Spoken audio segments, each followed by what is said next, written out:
Hi, I'm Melissa Errico, and I am going to have a chat with one of my favorite people in show business. So I'm going to read a little introduction. This is one of the great opportunities, really, for all of us to hear Miss Betty Buckley in person to share some thoughts. Look at there she is. This is amazing. One of theater's most respected and legendary leading ladies, Betty Buckley's career as a singer and actress spans theater, film, television, and concert halls around the world. And yet, tucked away in the corner of Northwest Pennsylvania, she has discovered a haven of creativity and hospitality at Mercyhurst University. In the summer of 2021, she headlined the Mercyhurst Institute of the Arts and Culture's Summer Soiree. She returned in the fall of 2022 to conduct a week-long workshop for students and to perform a second concert. And in June 2023, she became an artist in residence at the university. Yay! She returns to campus for a week-long workshop, April 14 to 18, and a public concert at Walker Recital Hall on Friday, April 19th at 7:30 p.m. So this is a friend of Mercyhurst. We all love Brett Johnson, who brings together wonderful people. And we're going to give you an educational video, I hope, and lift your spirits. And as Brett tells me, he likes to galvanize the intellect, stimulate the imagination, and encourage the free exchange of ideas. Betty is a woman who practices her craft like nobody in the absolute world, a world-class performer. And so this has a real educational value. And I'm really honored to guide her in a little bit of a chat. So welcome, Miss Betty Buckley. Hello, Melissa. Hello, friend. This is one of my favorite singer actresses people in the world. So I'm very delighted. Hey, Kath, can I have some more coffee? Sorry. Some more coffee. Yes, she's going to need coffee. More coffee. I need some speed. It's hard to keep up with Melissa. Hard to keep up with Melissa. You need a second cup of coffee. Yeah, don't worry. You can just keep drinking that coffee. So maybe just to begin, I know you really love Mercyhurst, and so that's why you're willing to talk. And I'm sure you have had a terrific time working with the students. So feel free to branch off at any point about Mercyhurst or the what you think that they're learning there. But from my perspective, just as a fellow musical theater singer and someone who looks up to you as a concert artist and a music maker, and I think you're like the Joni Mitchell of our business. You're the great. Man. Oh gosh. No, oh gosh. You are where Joni Mitchell meets Betty Buckley meets, unique. And but how do you compose? Let's just break things down into small pieces, because one of the things I think that we can always agree on as actors is that you don't know a character, you don't have the play in control, you can't control a film, you can control the parts, the pieces. You can break down the craft into small moments. Even this interview, who the heck knows how it will go? We'll just go moment to moment. And that's how we work as artists. How do you compose, let's say, a set list? Someone says to you, putting together a group of songs, do you look at the season? Do you look at where you're at personally? Do you look for a narrative? Do you just find an emotion leads the way? I'm sure it's many things, but like, what comes to mind when you think of that question like that? You can talk in circles. It doesn't matter. It's always pretty daunting because it's always like years and years ago when I first started doing concert and cabaret work, there were a couple of artists that were on the scene that did these really highly constructed shows, and they were very thematic and they were about the historical references of songs and stuff. And I mean, I would go to see them like on Andrea Markovici was one. Mary Claire Heron, right? Mary Claire Heron. And there was this critic, was it Bob Harrington? Is that his name? I don't know. It was at backstage or something. And he, every time I would do something, he would go, "This is not cabaret." And I was like so annoyed because I was like, a cabaret is a place. It's a place where you can buy beverages and some food, and you sit and you watch a performer, sing and create a music and an atmosphere, that's conducive for your evening out. And I couldn't understand that they were defining cabaret as an art form. And that would really annoy me. And I also felt the pressure, as I did in university, of having to do these themes, right? To write a paper or something, which you are very good at. You're the modern day. I mean, you always have a theme and a story, and it's all aligned. And you've written your show. I don't feel comfortable doing that, and it's I used and to not do that, by the way, and I got mauled for not doing it. I know I people used to like come out and sing Van Morrison, and people, at my opening number with your friend Cliff Carter at the piano. I People love Clifford Carter. I know, but we would just meander into like all this stuff, and I would lie on the piano and just do whatever I wanted, and I would just get killed by like Stephen Holden in the New York Times. He'd be Oh, like, Stephen Holden "What is was she doing?" You know? he was so tough, and he had his favorites like Mary Claire Heron, and it drove me nuts. It drove me nuts. I mean, literally nuts. My first venture to the Cafe Carlisle was to sub for Eartha Kitt when she was out sick. So I went in to do a few shows for her while she was getting better. And there was this humongous New York snowstorm. So of course we only had like a handful of people there because everybody was snowed in. But yeah, and so Stephen Holden through the years would give me these really bad reviews, and it would just kill me. And then this other critic was saying that what I did wasn't cabaret. And so I was like, yeah, you're right. Cabaret is a place. It's not an art form. And I'm doing concert work with these phenomenal musicians. And I put together beautiful songs that inspire me with these phenomenal jazz musicians.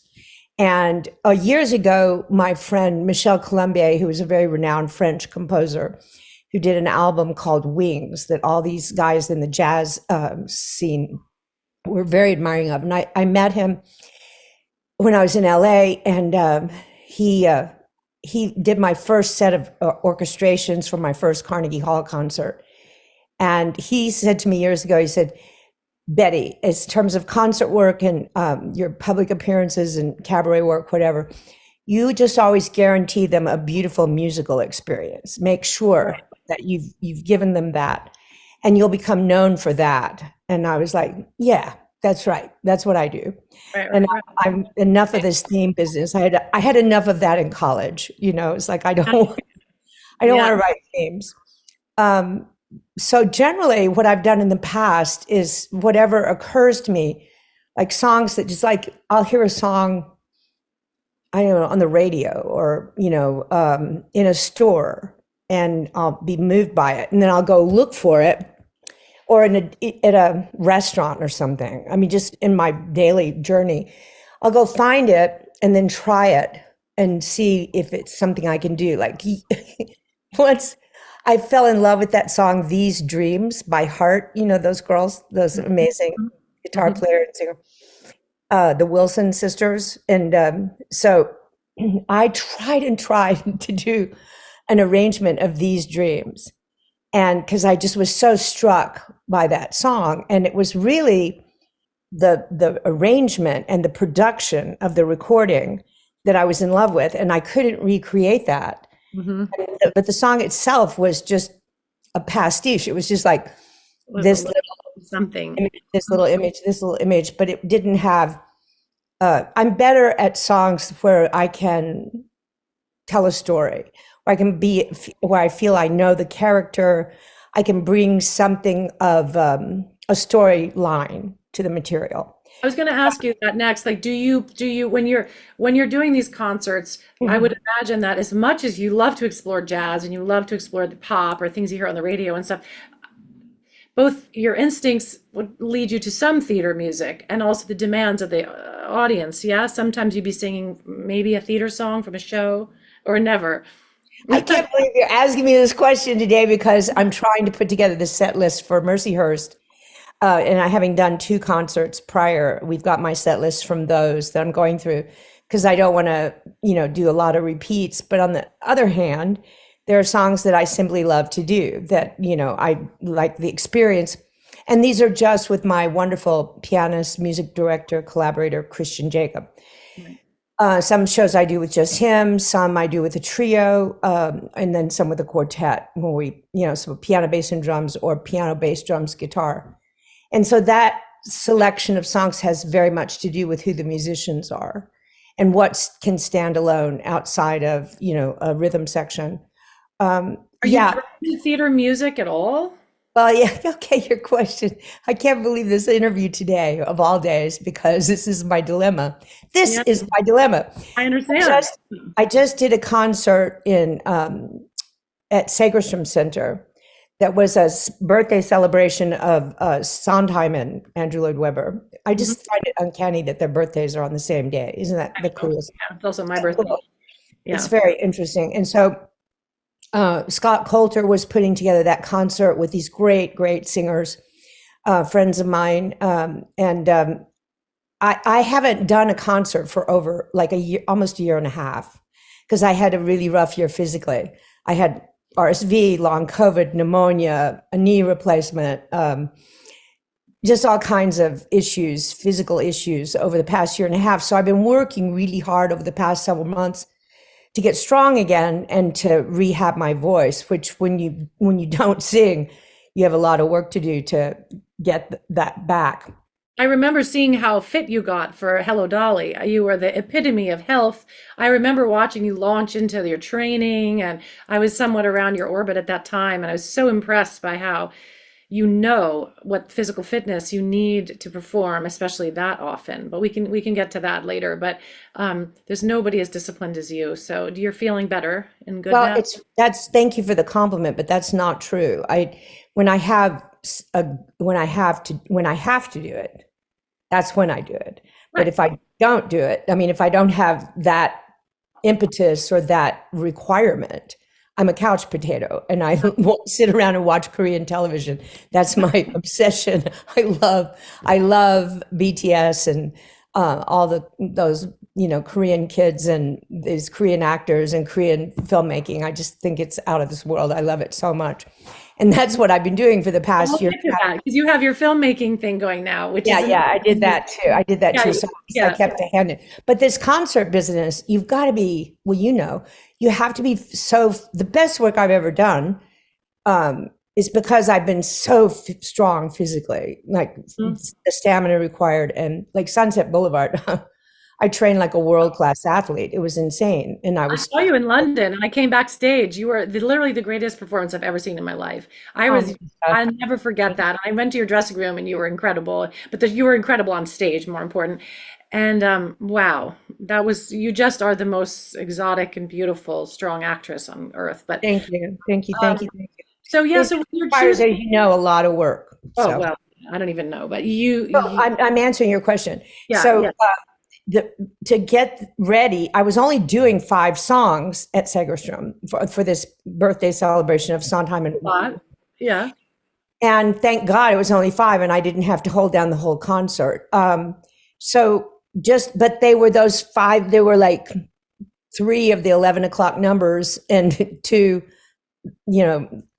ballads. And I haven't those songs I don't do in concert because they're so physically, like it was fine when I was in my 30s and when I was in my 40s and even my 50s, but I'm 76, and the requirement to sing Memory or As If We Never Said Goodbye, those big, big songs, I just think about them and I want to faint basically. And I can't believe I'm telling you this, but it's just when I was 35, all of the songs that I love to sing were, cries of the heart, a cri de coeur, like, is that how you say it, cri de coeur?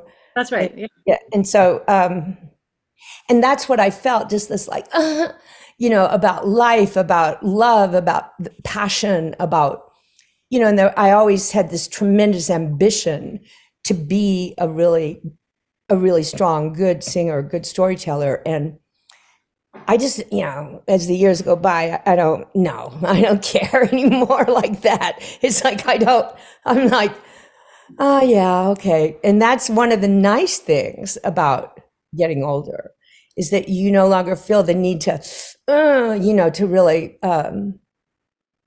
So to pick that material up again, I mean, memory is so beautiful. I love it. It's the jewel of my collection. And As If We Never Said Goodbye is just a stunning piece, you know. I mean, all those songs, I love them. And you sing them all, you know, for Sondheim. It just like, it's such an accomplishment what you're doing. It's such an accomplishment. And I'm like awestruck every time I tune into what you're up to. I'm like, oh, God, look at her. And she's like, Sometimes not as athletic singing all the time, actually. are you I mean, kidding? It's like gymnastic. mental It's like, gymnastics, and that's like yeah, it's your pitch. brain. It's different. It's pitch, and it's like it's changing your mind constantly. You know, like I would think Andrew Lloyd Webber, it's kind of one, you kind of like Michel Legrand, you kind of go in this direction. You may go towards things as a journey, but sometimes you go two directions. You go over here, you go here. I love his ambivalence. I love Sondheim's Yes. ambivalence. It's So like everything discounts everything else. You say one thing, everybody loves Louis. I mean, you have to be insane to sing that song. And so it suits me. I yeah. like the complexity of him, but Yeah, but you're like a puzzle solver, you know, and so is he, the crossword puzzles and stuff. And yeah. Yeah. I'm fascinated by the skill that takes. And I love the songs. After he died, I released all, you know, all that I could find of my Sondheim recordings through the years. And I was listening back to that collection. I was really proud of it. I thought, wow, I really sang a lot of those because I get so gobsmacked by what you're doing. And then I get like, oh my God, you know, look at what she's doing. And then I'm like, well, Betty Lynn, you did that when you were younger. And I'm You like, do yeah, but all not the to that time. So degree. stop. You're what I'm doing actually is that I'm a pupil in a way of yours because No, no, no. yes, because you reinterpret music. I mean, we're going around this first and second set list question because it's like, do you choose to concertize with music that's embedded into a show, into a character that you have played, or do you kind of pull it out of that context into a new musical landscape, which is the world of your unique Betty imagination, which is jazz and has folk and funk and pop and everything else in it. I think it sounds like you're not sure. It's like it's a constant Well, balance. well, you know, I just feel like, of course, you want your audience to be happy and to feel really, you know, happy that they've come, happy that they bought the ticket, and you want them to feel fulfilled. And then, so what happened was after I did that concert at Segerstrom, and I did As If We Never Said Goodbye, Not a Day Goes By, No One Is Alone, Send in the Clowns, and Memory. And it was a nice little set. But I was shocked, like when I went on for my sound check. There was this big concert hall in Costa Mesa. Beautiful acoustics. Unfortunately, my team was there. My sound guy, I can't work without my sound guy, Terry Gabus. And then Christian was there, and Trey Henry and Ray Brinker, my LA guys. You know, they're just so great. And then we had this beautiful string and, you know, woodwind section. And Christian had written these new arrangements. And so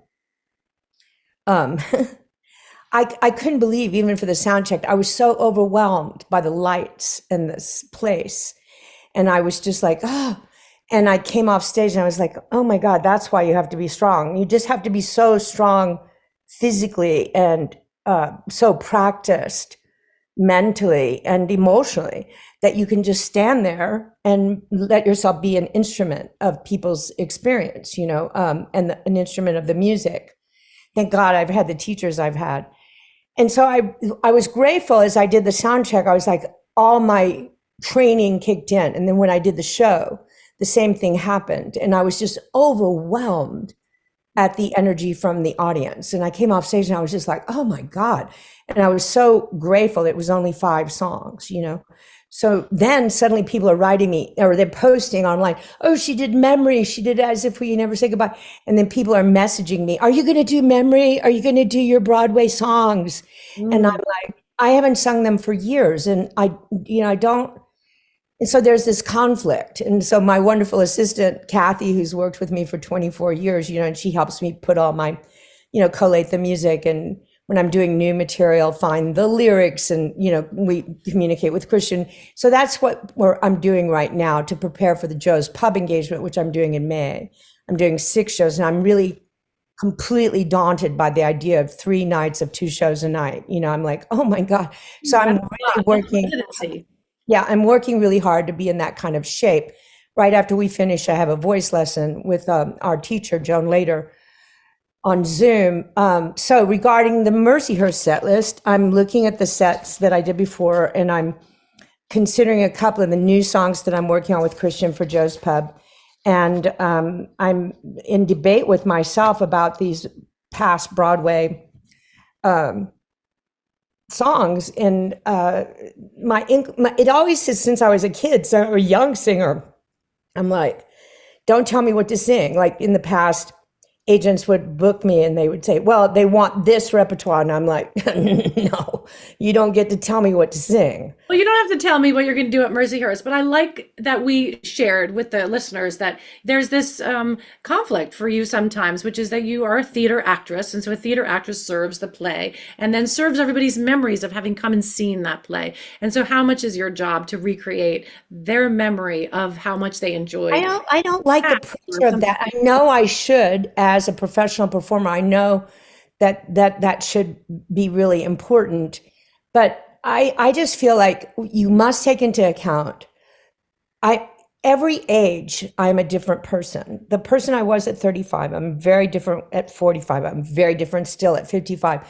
At 76, I'm a completely different human being. And thankfully, some of my skills are still in decent shape. And the biggest thing that I think I can share with aspiring singer actors is find the best teachers you can find and stick with them and keep working on your actual instrument. Because years ago when I studied with Paul Gavert, I studied with him for 19 and a half years. Great teacher. And he also trained Joan, our teacher. And he said, you can sing all your life, Betty, if you take care of yourself, because the voice follows. The voice follows who you are. The voice follows what you think. The voice follows how you feel about yourself and the world around you. The voice follows. And so I keep remembering that in these days of becoming an elder person, an elder statesman, so to speak. But it's like years ago, I stopped singing Meadowlark, which I was known for singing in concert. And it was a song that Stephen Schwartz told me he wrote for me, but then he also told Patti LuPone that. And then when we were in a conversation about it and we were confronting each other about who it was written for, we both called Stephen Schwartz, and he told both of us that he didn't remember, and we were like, "Oh, we were so."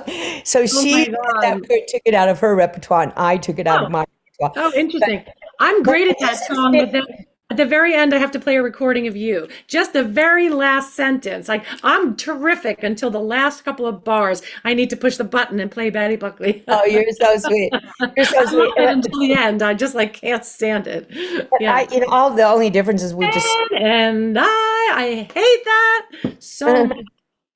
It's like we just sped it up. So, but anyway, I don't want to sing Meadowlark anymore. You know what I mean? Meadowlark is for a young woman to sing. It's not for an older 76. It doesn't make any sense. Do you see what I'm saying? You can relate to divorce. So you have to be a divorcing age and a young man. No, it's about passion, aspiration, and I don't know. So selecting material has to be about what fits you, what you can be authentic in. I can't stand on a stage anymore and sing about something that I don't feel, you know what I mean? And I'm not going to pretend to be someone I'm not in a concert setting, because that's about who you are, as you know. Absolutely. Absolutely. So, all right, now I'm going to jump to another sort of thing. I've written in the New York Times a little bit about my nightly ritual, that I have a problem finding a person to zip me into my gowns. When I'm at my hotels, because I'm by myself, it began as a sort of a necessity, and now it's a kind of a fun ceremony that I track on Instagram, like who's going to zip me. What's the weirdest sort of ritual that you have on the road, or a superstition or a practice that's before you perform? It doesn't have to be getting zipped into your dress. Is there any ritual? Well, I always have to meditate. I always have to uh, arranged my day. I have to work out lighter workouts on the actual concert day. I have to work out. I have to do something really physical. And then I have to shower and vocalize, right? So that happens. I have to eat early so that at least 3 hours before I sing. I can't go out there and burp my way through. So That's that, usually sound check, right? Do you eat yeah, you before? have to do a sound check and I have to arrange that. So generally my workout is before the sound check and the shower and stuff before that and vocalize.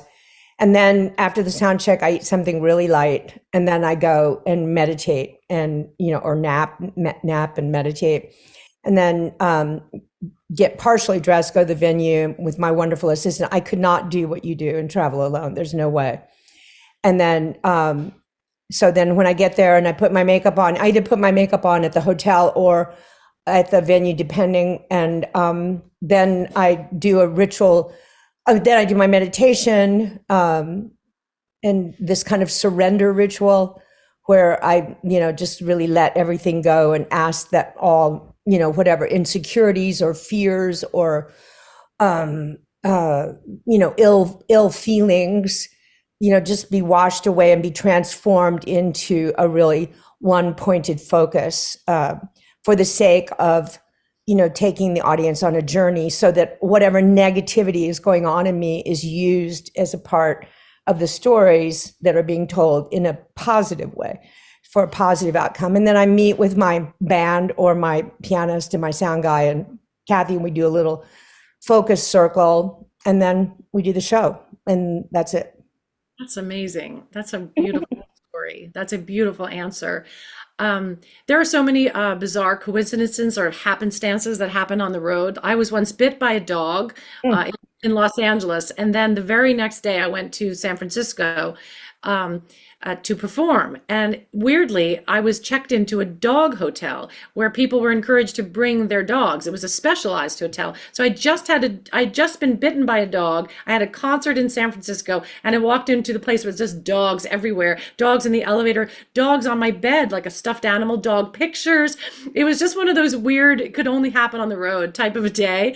Do you have any memories of like a snowstorm that you faced in Idaho or any kind of crazy one, you can't believe this concert story that comes to I've had musicians. Well, I mean, I've sat in airports when planes were canceled, and then we had to like frantically find a way to get to the concert venue.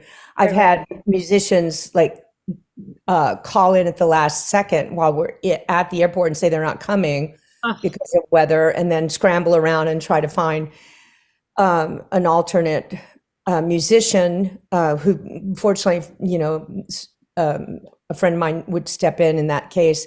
Yeah. My wonderful sound man, Terry Gabus, would race to the rent a car and get a van, and we'd all haul ass and drive as fast as we could to the venue. That's happened. I can't think what else right at the moment. What's But the biggest audience you've ever performed for? 49,000 people. I sang the Star Spangled Banner for the 49ers football game in San Francisco. Where did you play in San Francisco? That particular show that I'm thinking of, that was at the Nico. I That was, love the Nico. Why weren't you staying at the Nico? what's that? Why didn't you stay at the Nico? Oh, there was a year where it was a dog specialized hotel. Did you Oh, know I didn't know that. Yeah, they had a whole section of their year that was like they had, I guess it was some sponsorship or something, that it was dog crazy. I don't think it's always like that. You badly bitten? I was actually. I Oh was. my God, did he break the skin and everything? Don't say her last name, but don't we share a friend, Isabel? Don't say her last It name. was her dog? It's her Oh dog. my Don't say her God. last, it's her dog, yeah. So But what's one some day I had a dog incident. We were walking in Great Barrington. Kathy and I were out for a walk to get ready for a concert. And this dog, this wild dog, like scary dog, comes racing across this yard, like, it's going to get us. And Kathy was walking with me and she jumped behind me.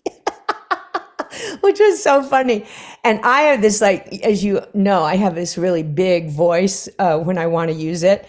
And so I just, from my feet to the top of my head, yelled, no, so loud. And that dog screeched to a stop, almost like, a cartoon stop, and looked at me. And I said, get out of here. And he was like, he ran like crazy. It was so funny. But yeah, I call that my big girl voice, and it scared this dog to pieces. So Someone who face off a shark and just, you're supposed to just tap a shark on the nose. Like, and that's all they need is just to be bonked on the nose and you're good. I just don't think I could do it. no, I wouldn't want him to get that close. You'd be terrified. So tell me a little more about your relationship to your accompanist. Like our great elder, Marilyn May, says a girl singer is effectively married to her pianist. Or to a series of pianists. Is that true for you? Oh yeah, yeah. My pianist for the past, I don't know, over 10 years. I worked with a wonderful pianist, a genius named Kenny Werner for 20 years. And we did like 10 albums together or something.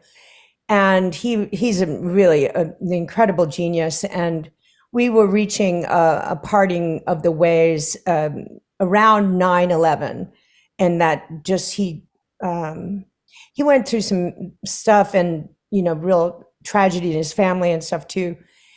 And I felt ahead of time that parting was coming, much to my heart's dismay, because I felt like my music was so tied to what and he really lent his phenomenal abilities to my interpretation. What I would like when I first started working with him, I would bring out art books and say, okay, this song is like this painting by Matisse. And I would say, I want chords that are washes of color. And like we did this beautiful arrangement of The Very Thought of You that was based on Matisse, the water lilies.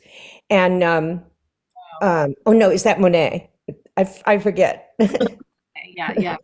And but it was always based on, or I would say, okay, this is the scenario, even with my band, with the sax player, like you're on this like porch in New York playing this like sad, lonely saxophone, and the girl is upstairs practicing, and her voice is, and it's about this. And they shared with me their vast musical vocabulary, and I shared with them color and paintings. In fact, he later did an album called Paintings based on picking material that was to convey, a mood, a feeling, or a color.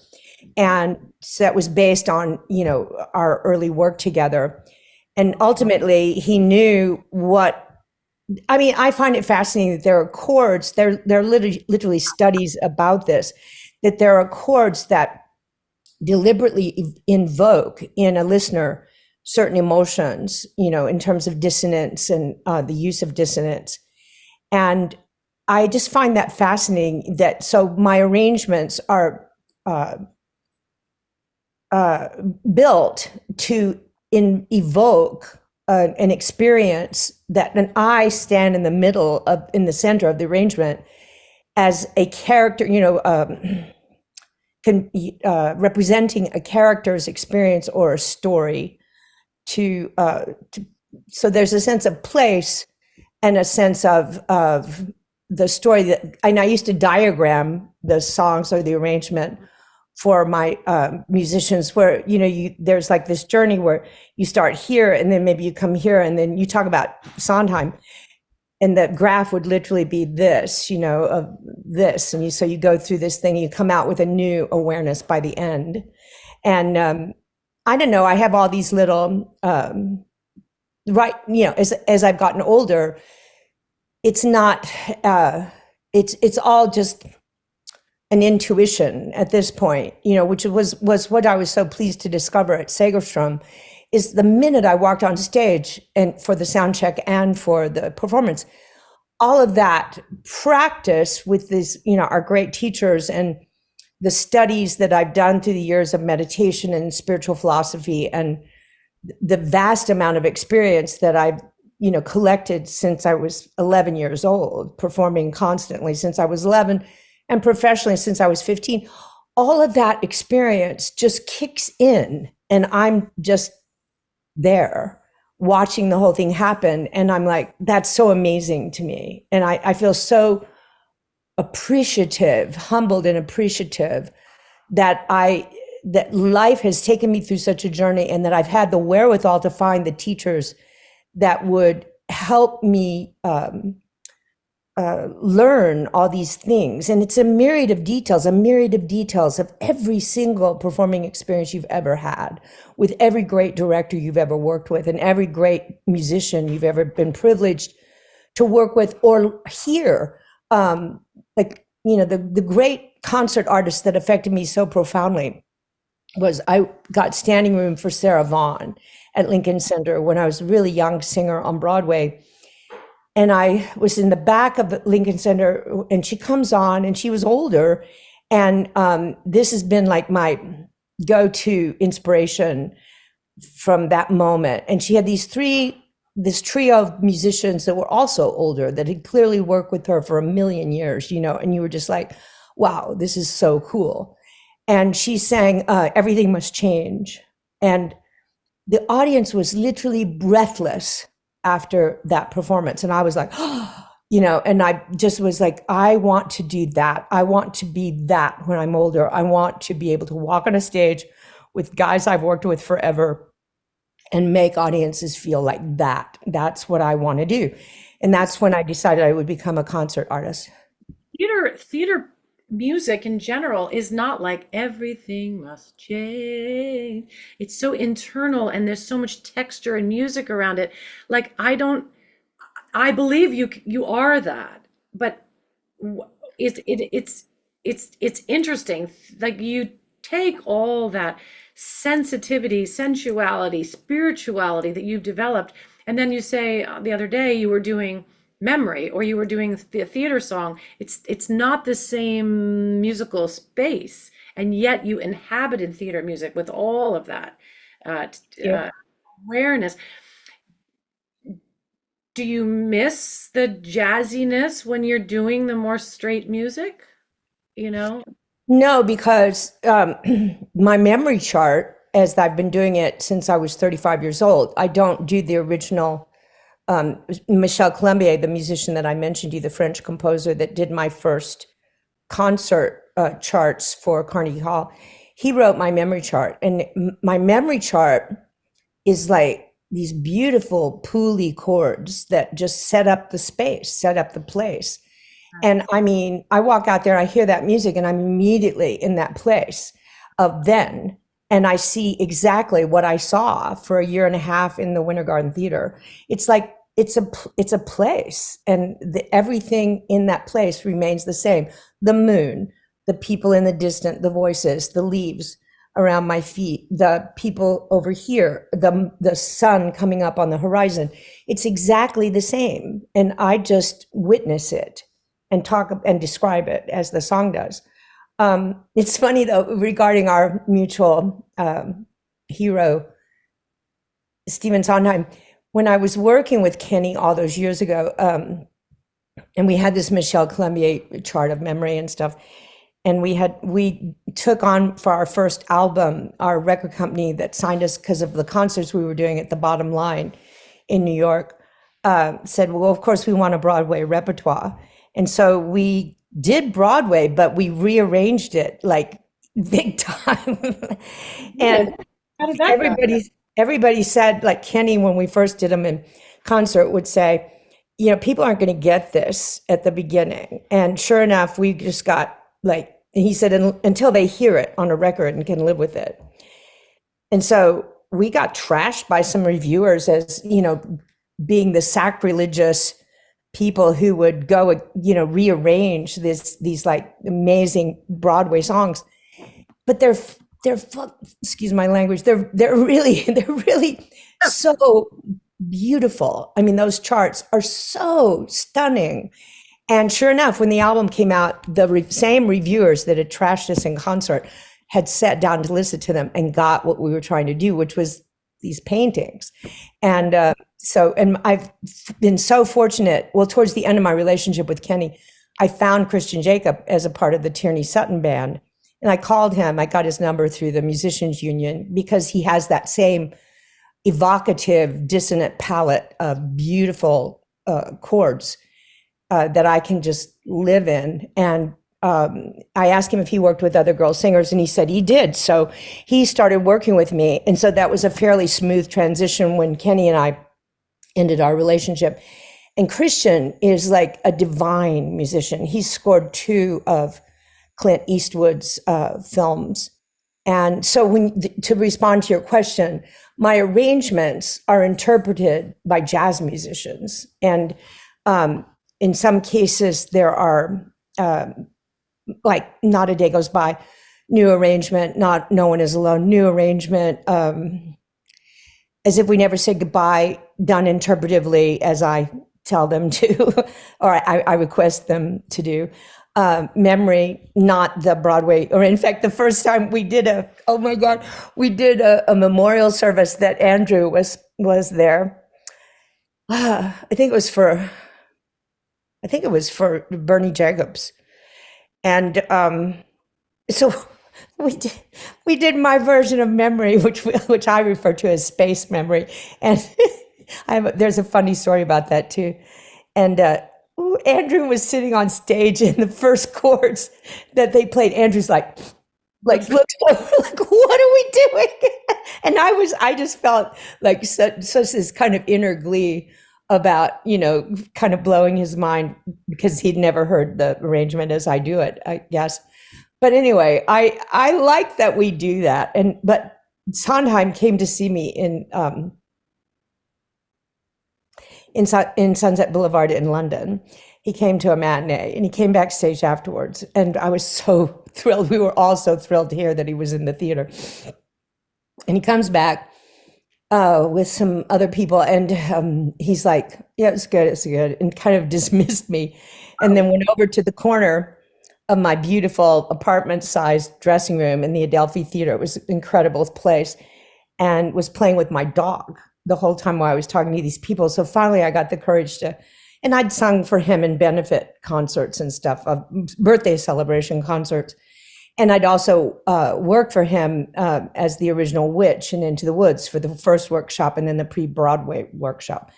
And so I'd had these lovely conversations with him, weird conversations with him, these moments in my life. And he's like, just ignore me, basically. And I went up to him and I said, Mr. Sondheim, I've done like these 5 albums or whatever it was, and I've sent them to you through the years, and we do a lot of your material, but I never heard from you, and I was wondering what you thought. And he goes, well, I'm glad you asked, because I never would have told you, but you can't do my music that way.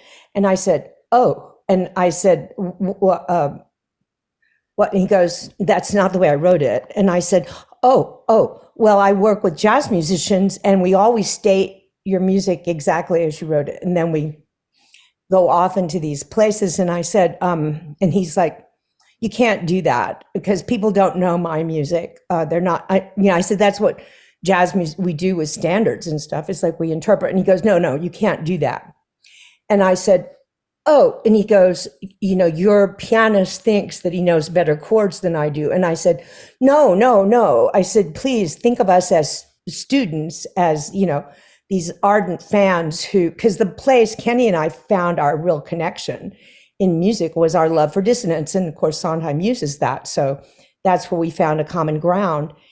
So I was like, please understand. Can you think of us as students, as acolytes, as, ardent fans who are writing themes on your compositions? He goes, no, I can't. And I don't ever want to hear you do that again. And I was like, okay, I assure you, I won't. So he left. I was bereft, Melissa. I was beside myself. And I was just like, my heart was just so broken that he didn't get that I was honoring him with these interpretations. And I went back to my hotel in London, just like I was inconsolable. And I called Kenny in the States, and it was like, I don't know, like 2 or 3 in the morning or something. And Kenny, and I was like, Kenny, Stephen Sondheim hates me, just crying and crying. And Kenny goes, I said, I told him we'd never do these arrangements again. He goes, wait a minute. You're telling me that after all the money you spent on these charts and all the work that we've done, you'll never do these again? And I stopped to think, and I was like, no, of course I'll do them. And he goes, when I told him that quote about that he said my pianist knew better chords, he goes, I do. Imbalance. It's going to be an imbalance. It was really such a crazy experience, but I don't know. I had some lovely experiences with him too. Like when I was doing Into the Woods, he brought me into a studio in one day in rehearsal and said, I wrote this for you, because everything I had was like patter songs and rap songs. And I was dying because I didn't have any soaring melodies to sing. And all the kids in the show, everybody else had their beautiful, moments to really do story songs that, that I was really good at. And I was like, oh my God, I'm in my first Stephen Sondheim show and I don't get to sing a soaring melody story song. And he wrote this, and it was Stay With Me. And I just wept. I was like, oh, are you kidding? I was just so honored. And he goes, yeah, because he knew I was longing for that. And so that was a real gift. And then another time I shared a cab with him and we were going to, cross town to drop him on the east side. And I said, how do you do this? How do you do this? It's like so amazing. And we all love you so with such, totality. And he goes, oh, it's really my collaborators. And I was like, and he goes, yeah, Lapine just tells me what it's about and what he wants. And then I was like, oh my God. I mean, the guy, and then I had one other moment. I came in as a sub for a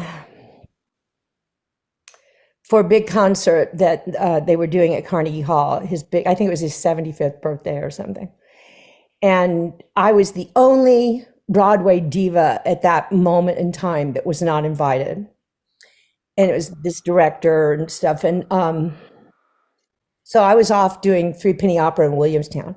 And I was kind of like, geez, I can't believe it. And yeah. I was in that show. Huh? I was with you at Williams. Oh, right. Of course. So we were rehearsing. And so I get this call from my new young agent saying that this opera star had dropped out. And we did Three Penny twice, right? I think so. Yeah. We did twice with that guy. Director. I can't remember his name, but Hunt. This was the first time. We did it the second time together. I still have that little jewel box you gave me as an opening night gift. I have right next, it's a little ring box. I love it so much. So this was the first time. And so I asked Hunt if I could go, and he was like, no. And so I told my agent, they said, okay, well, we'll just play it by ear. Just wait the day of the rehearsals and stuff. So I had one, I was called in and I did one rehearsal with the boys choir separately on a different day, and one rehearsal with the symphony, but never with the symphony and the boys choir. So, because I was up at Williamstown. And so they sent a car for me. And so when the time came to leave rehearsal, I went up to Hunt and I said, hey, they're doing this concert at Carnegie Hall. They needed me to come and sing. Is that okay? And he goes, oh yeah, because previously he'd said no. And so I kind of scooted out of rehearsal and was still learning that song, Children Will Listen. And there was all these precise counts with the symphony arrangement and stuff. And I was like driving myself crazy, trying to count right and stuff.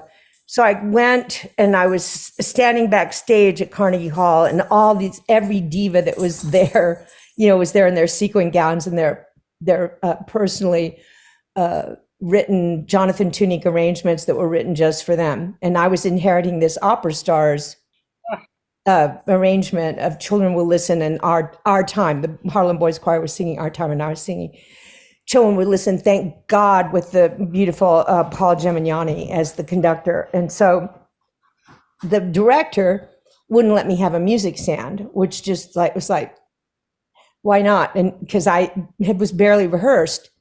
And he goes, no one else has them. I mean, the guy was like, whatever. And so I was standing backstage with the stage manager on stage left. And the stage manager, she has this big score of music. And she said, and I wasn't there for the sound check with everybody, right? Because I was up at Williamstown. So she goes, I'll tell you when to go out. And I'm like, okay. Okay, the boys are singing and we're getting close to my entrance music, right? And she's like pulling through this like score of music, like she doesn't know where she is. And I just tapped her on the shoulder. I said, I think I got to go out there now. And she goes, okay. So I go out and I see the audience and the place is packed and it's everybody who's anybody in opera and theater and musical theater. It was like so nerve-wracking. I was terrified, absolutely terrified.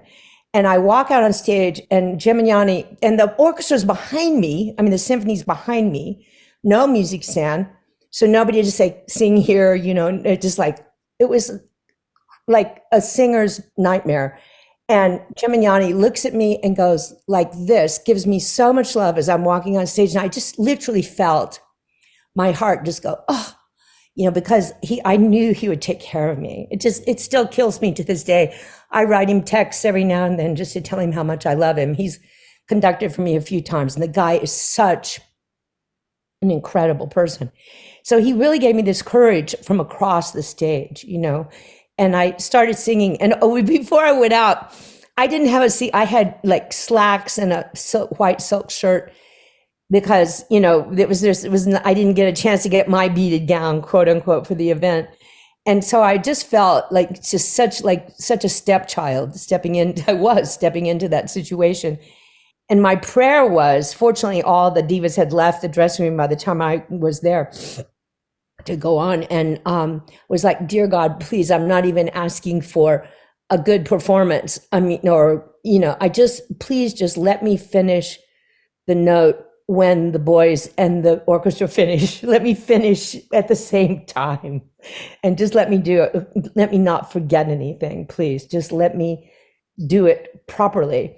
And so I went out there and I mean, I nailed that last note and finished right when they finished without a conductor waving me off. And I was like, oh, thank God. And the audience went nuts. And I was just so grateful, one, to be there, and two, to like not just fall on my face. And then at the party afterwards, Sondheim comes up to me, goes, good job, good job. And he said, by the way, Jerome Robbins came up to me and he said, that Betty Buckley is really beautiful. And I said, oh, thank you. And he goes, that's okay, you did a good job. And he walked away. And then another time I had to sub at one of his birthday concerts for Bernadette, who dropped out at the last minute. And it was, you know, I was the guy that had to hand him the microphone and when they brought the cake out and stuff. And he looked at me like, what are you doing here? And I'm thinking to myself, I will always be wherever you are, oh great master, you know, I'm your devotee. It was just, I don't know, I have such a conflicted thing with him. But anyway, that's just some of what I've experienced. You serve him beautifully, and he I think had an evolution as a tough guy, through a certain era, and I think I got a softer gentleman. Good for you. Yeah, actually, it sounds like good for me. Like I got lucky. So finally, then, and the most impractical question I wanted to ask you, and then you can tie this to your latest with your movie that you're doing, and let everybody know about it and how they can go and watch it. So the impractical question, like, why do we do it? I mean, what apart from the obvious, you know, career reasons keeps us, you know, heads up and singing through all the vagaries, you know, of our lives? Is there a key moment in girlhood when you said, this is what I want to do? And do you still feel that? Well, I knew from the time I sang in church, from the time I was in the youth choir in church, and I used to love sound, and I would find culverts under highways and stuff that were really echoey, and I was fascinated by the echo pockets. My voice is really meant for acoustic spaces where I know instinctively where to place my voice in a pocket of echo. And that's why I always need my own sound man, because it's not my voice, I don't think is easy to mix. And it's like the engineer doing the sound has to understand that. And so there's that. And I was in love with sound and what I could do with my voice. And I studied all the great lady singers because my mom had a really vast record collection. And I was fascinated that I could sing with the same resonance, mimicking them on the album and stuff like that, on their albums. And one day when I was 13, I was standing in the back of our house looking out the window, and there was a balcony on the back of my bedroom. And I saw this West Texas plane with this windmill and this cattle, and I could hear this train over here in the distance. And I just had this vision of who I would become when I was a grown up, and how my voice would evolve and how it would affect people. And I knew that would happen, and I knew it was going to be on Broadway. I was very, very clear about it. So none of it was a surprise when I got my first Broadway show, my first day in town. I'd done quite a few musicals at our regional theater, Casa Mañana, from the time I was 15. I was a professional, and it was just what I did. It was just who I was, almost, you know.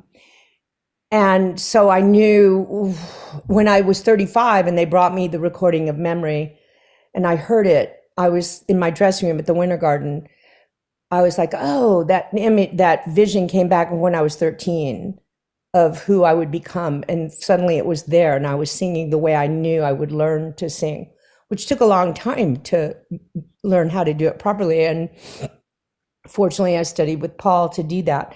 I've been thinking recently of writing some kind of short essay or something inspired by you and your writing about the dilemma, or not dilemma, but the challenges of being an older singer, and how life changes you, and your changes your physicality, one, and also your feelings about life change. You know, and music needs to reflect that. Like the songs I pick need to reflect what I feel now, not what I felt then. Although it was funny, in singing Memory again, I realized this song that means so much to me, that I think of as literally the jewel of my collection. I'm now the age that she was meant to be as a cat, you know, and though I was 35 at that point. And so here it is 41 years later, and I'm still singing her song. But now it's exactly, I don't even have to act. It's like I know who she is so deeply.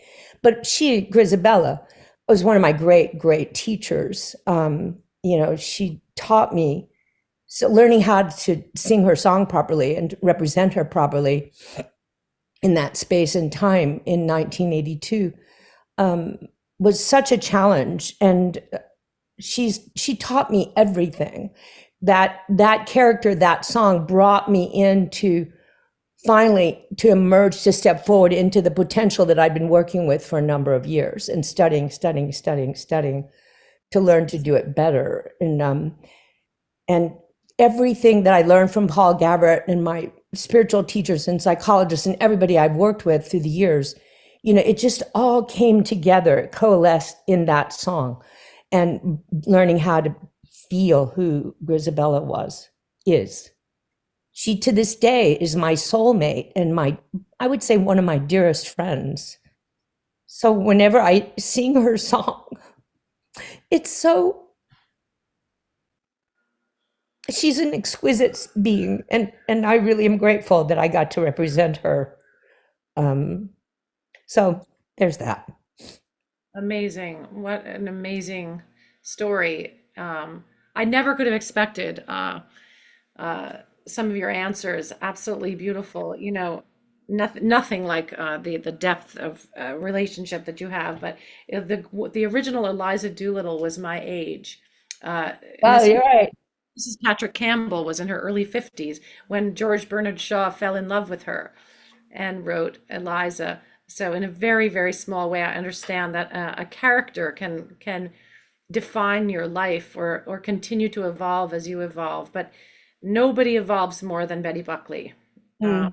as an artist, and you still stay fresh and available and passionate. And so I love you, Melissa, and I love watching you evolve too as a singer from when I first met you when you were very young on Broadway and I met you at Joan's studio and stuff and I've always loved watching the journey of your career as an actress and your evolution as a singer and who you are today just inspires me very much. Some point I'd love to know what about our conversation today surprised you? That would be interesting for me to know. We hang up the Zoom, I'll tell you, but so many things will surprise a lot of people and delight and teach. Um, uh, it is a life to be an actress. You know, I came up in a different era, and the people who are listening are probably facing a lot of different things than we faced. I didn't come up in a time where musical theater was as vibrant, and I lived through different things. Every era is different, but it's still a good life, you know, to be an actress. So anyway, I'm going to say thank you. It's just wonderful to be a part of the community. So thank you, and thank you. Thank you. Thank you, Melissa.